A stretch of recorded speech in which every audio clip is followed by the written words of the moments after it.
I do agree with a lot that has been said.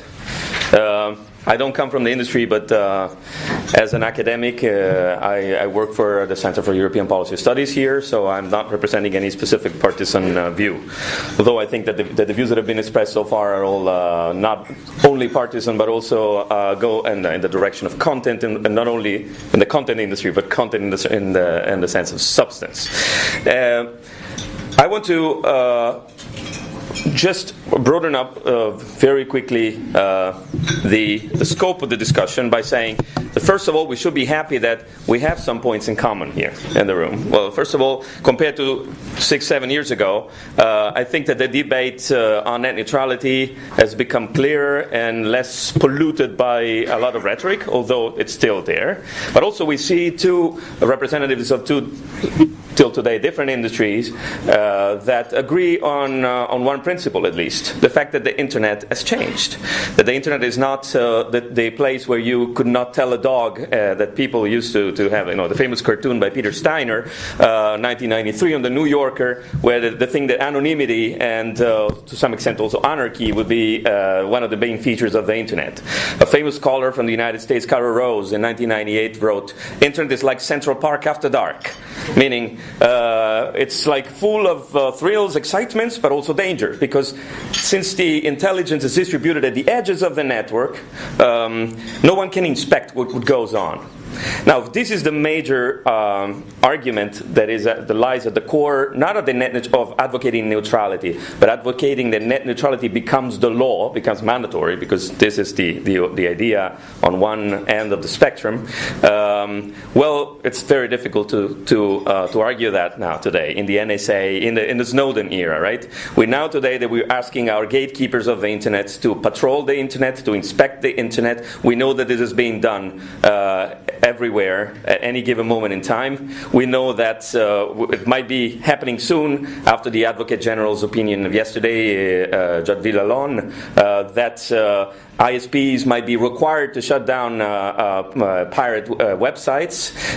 So this all requires inspection, right, of content that flows over the internet. So the deep packet inspection is not a monster that, as it was described in the early years of the net neutrality debate, especially after the Madison River decision in the United States, 2005. Deep packet inspection is the reality of the internet today, and the fact that there is some traffic management is a reality in the internet of today. I think that we should get rid of this debate at this stage, because otherwise we don't get anywhere if we pretend that the internet is still that nice place where, you decide if it's nice, where you cannot tell a dog. And I agree with what Klaus was saying before, that and also Thomas to some extent, that the internet has changed enormously, and also the way the uses that we make of the internet have changed. Meaning we are delegating more and more activities on our daily life to the infrastructure. And the fact that we are delegating a lot of our activities to the internet infrastructure or converged infrastructure, tangible plus intangible infrastructure, means that we might want to have an optimal management of that infrastructure and the resilience of that infrastructure. And this leads us into the decision and the needs to have more control of that infrastructure in many instances. Think about smart grids, think about the future of intelligent transport system, think about e-health that was already mentioned, but also think about the things that we do by using the cloud. Now, this leads me into the second thing that I wanted to say. How is the internet evolving today? Is it the famous lasagna that has infrastructure, logical, application, and content layer? Or are we using the internet already in a way that forces us into a more managed environment, a more not entirely walled garden, but at least a fenced garden?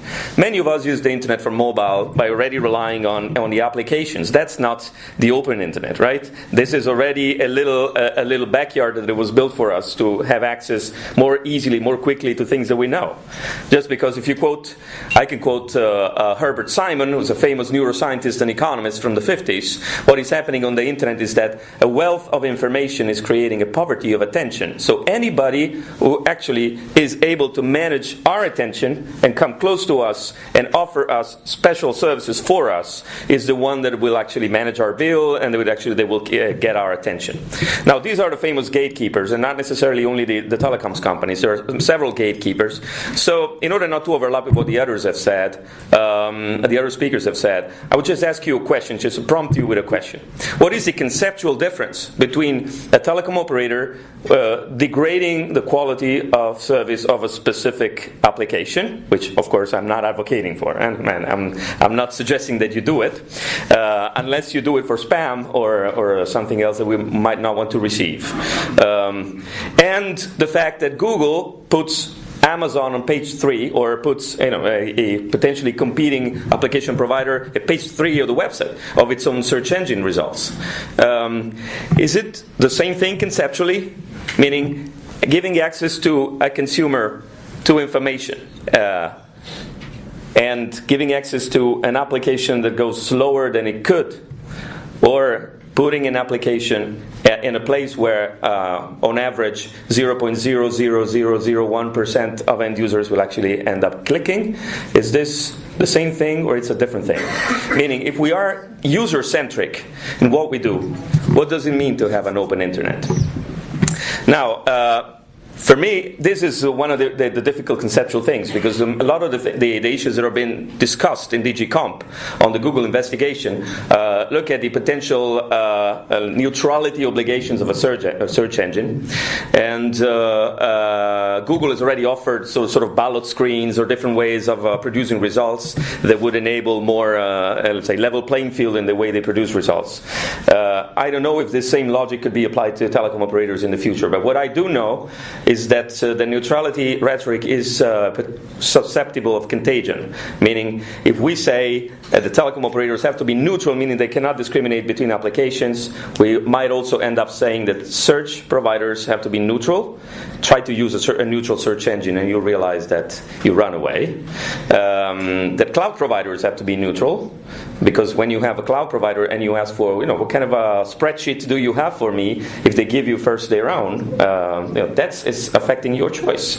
And all these sorts of vertical integrations that you can find on the internet, they are potentially problematic from the standpoint of competition and from the standpoint of the openness of the internet, or the neutrality of the internet environment. Now, trying to provoke you a little bit with this, but I think we need to think about it for the future, because the environment in which we move is not only affected by the telecom providers anymore, but it's affected by anybody that manages our little environment in which we find ourselves when we move onto the internet. Tomorrow we'll have, not tomorrow, I mean in the future, in the near future, we'll have glasses, and then we have augmented reality contact lenses. Will we have neutrality obligations for the contact lens operating system provider? Very likely to be so, at least some obligations. So I think that the balance is hard to strike.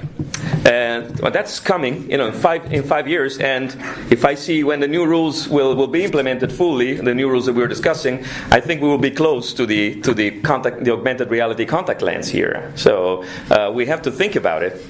Now, that said, how do we strike the very difficult balance between having access to everything for everybody and optimally managing the network? I think there are a couple of things to be said. I don't want to be too long on that, but I think the first thing is that whatever balance we try to strike, it has to be implementable.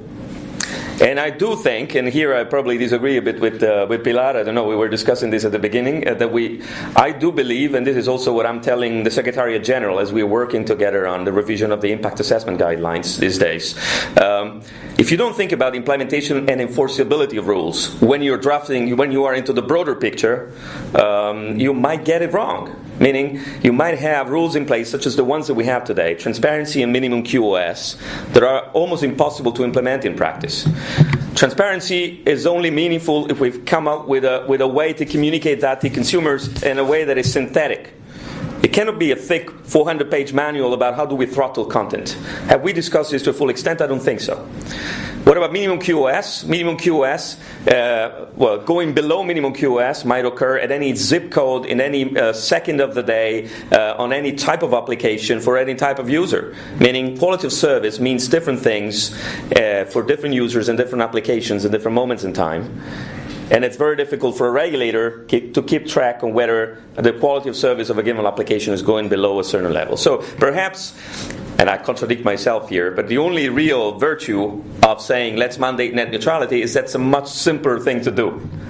But at the same time, I think it would be a welfare-reducing thing to do, because it would deprive us of a lot of product differentiation opportunities and a lot of possibilities to create services on the internet that would not be able to survive on best effort, or purely best effort era.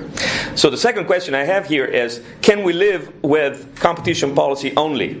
Well, we know, for example, that supermarkets, if they are dominant, that's the only metaphor I can come up with in the real world. If a big supermarket like a Walmart is dominant, they might have obligations to accept all products and to put them in shelves that do not give priority to one product over others. And there have been cases in antitrust on this. But this happens when supermarkets are dominant. Are we sure that we want to impose neutrality obligations to all the operators in the internet, regardless of whether they are affecting their relevant market to a significant extent? I don't want to give an answer to this, but I think we need to give an answer to this, because competition policy is showing us one way. If we want to make this a mandatory approach for everybody and every operator on the internet, I think we need to make the case for this and prove this in cost-benefit terms, because otherwise I don't see why we should deviate from that. Other two things I want to say very quickly. The first is, if competition policy is inspiring to some extent our approach, or should be inspiring to some extent our approach to the layered internet architecture, then I would very much call on the Commission to provide, this is something I've been advocating for a long time, more guidance on how do we implement competition rules in cyberspace, in the layered architecture. I think we are desperately missing them. The more we settle cases, such as the Google case, the less likely it is that we can come up with a consistent view of how we do approach this rule, the competition dynamics in cyberspace from the standpoint of antitrust rules. The other thing, and I want to close with this, is that it will be very difficult to close this breakfast without thinking about the layered nature of the internet architecture, and the fact that net neutrality has to be appraised also in light of where we are in terms of the development of our networks.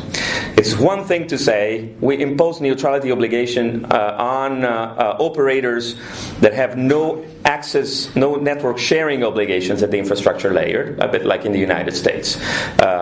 Broadband operators in the United States do not have to share their network with rivals. So they can monetize their investment in optical fiber, and then they might be asked for more neutrality obligations. So they monetize their investment in some way. But if they have to, the operators here have to share their networks with rivals at regulated prices, sometimes quite low, and at the same time they cannot charge for quality of service on the internet. Well, I don't see a lot of incentive for those operators to invest in broadband networks. I know this is controversial, but I think you have to create the business case for investing in the new environment. Otherwise, we'll be discussing how to make neutral something that doesn't exist, the high-speed internet. I'll stop here. Thank you.